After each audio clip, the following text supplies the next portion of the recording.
नमस्कार. कथाकथन 32.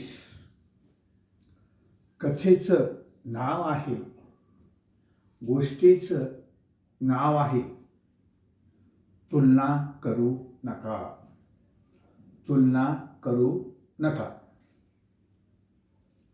जंगलामध्ये मस्त कावळा आनंदी होता, समाधानी होता. परंतु जेव्हा त्या कावळ्यानं एका तळ्यामध्ये राजहंसाला पोहताना पाहिलं आणि मग तो मनामध्ये विचार करू लागला, मी काळा आणि राजहंस पांढरा शुभ्र, किती सुंदर आहे. आणि विशेष म्हणजे तो पाण्यामध्ये पोहत आहे. तो राजहंसाकडे जातो आणि आपल्या मनातील विचार राजहंसाला सांगतो, मी काळा, तू पांढरा शुभ्र, किती सुंदर आहेस. ह्या जगामध्ये सर्व पक्ष्यांमध्ये तू सुंदर आहेस, तू आनंदी आहेस, तू सुखी आहेस. कावळ्याला राजहंसानं काय उत्तर दिलं पा, पोपटाला भेटण्यापूर्वी, पोपटाला पाहण्यापूर्वी मीही असंच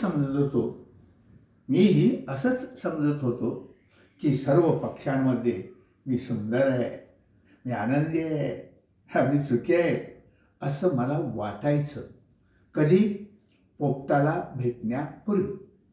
पण जेव्हा पोपटाला पाहिलं, मला तर पांढरा शुभ्र एकच रंग आहे, पण पोपटाला 2 रंग आहे.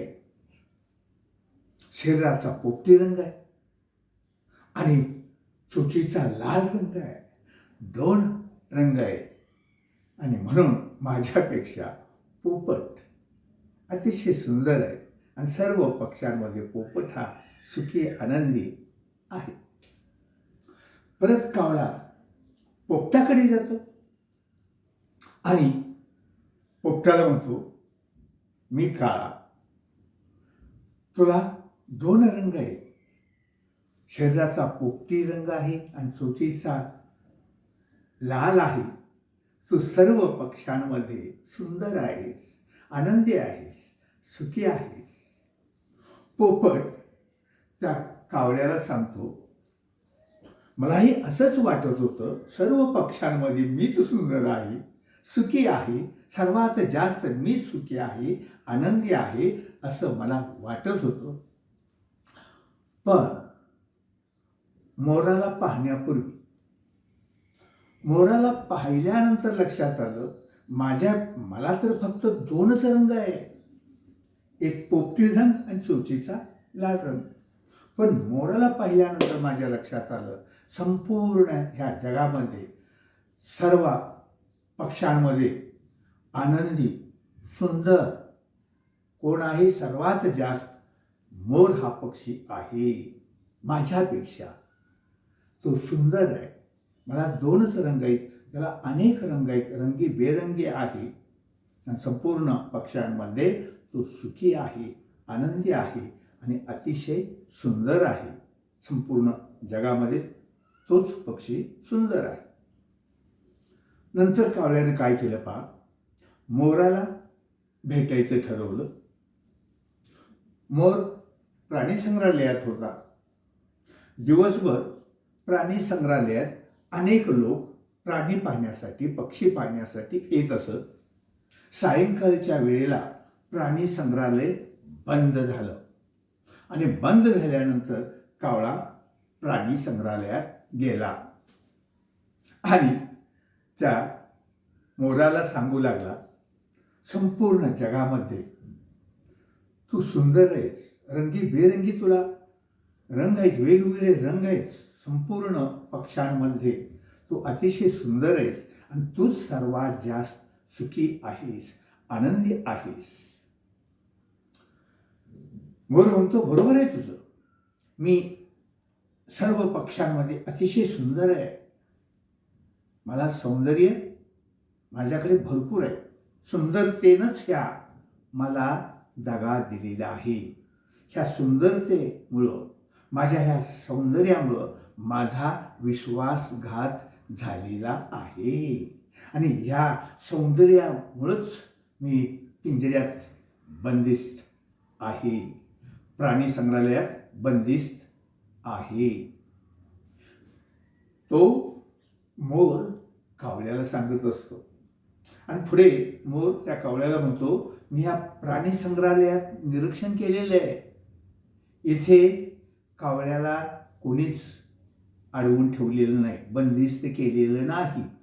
एकच असा कावळा पक्षी आहे की त्याला पिंजऱ्यात ठेवलं जात नाही.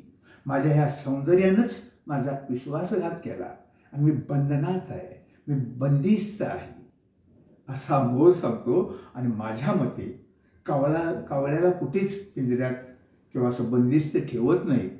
कावळाच असा आहे, बिनधास्त जंगलामध्ये भटकू शकतो, फिरू शकतो, कुठेही तो जाऊ शकतो. त्याला कोणीच पिंजऱ्यात बंदिस्त करत नाही. माझ्या मते तू संपूर्ण पक्ष्यांमध्ये कावळा तू ही आनंदी आहे, सुखी आहे, सर्वात जास्त तू सुखी आहेस, असं मोर त्या कावळ्याला सांगतो. ह्या सौंदर्याने माझा विश्वासघात केलेला आहे.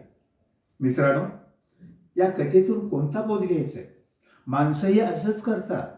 आपली स्वतःची तुलना दुसऱ्या माणसाशी तुलना करतात आणि दुःखी होतात, निराश होतात, वैफल्यग्रस्त होतात. आणि म्हणून कोणीही स्वतःची तुलना दुसऱ्या माणसाशी करू नये. दुसऱ्या माणसाची तुलना केली की तुम्ही दुःखी होणार. तुमचं जीवन सुंदर व्हावं असं वाटत असेल, तुमचं जीवन आनंदी व्हावं असं वाटत असेल, तुमच्या जीवनात मजा यावी असं वाटत असेल, तर स्वतःची तुलना कुणाशीही करू नये. दुसऱ्याशी तुलना करू नये. दुसऱ्याशी तुलना केली की वाट्याला दुःख आलंच, आपलं जीवन दुःखी होणार, निराश होणार. लक्षात ठेवा. ह्या कथेतून एवढाच बोध घ्यायचा आहे, कुणाशीही स्वतःची तुलना करू नका. लक्षात ठेवा. धन्यवाद.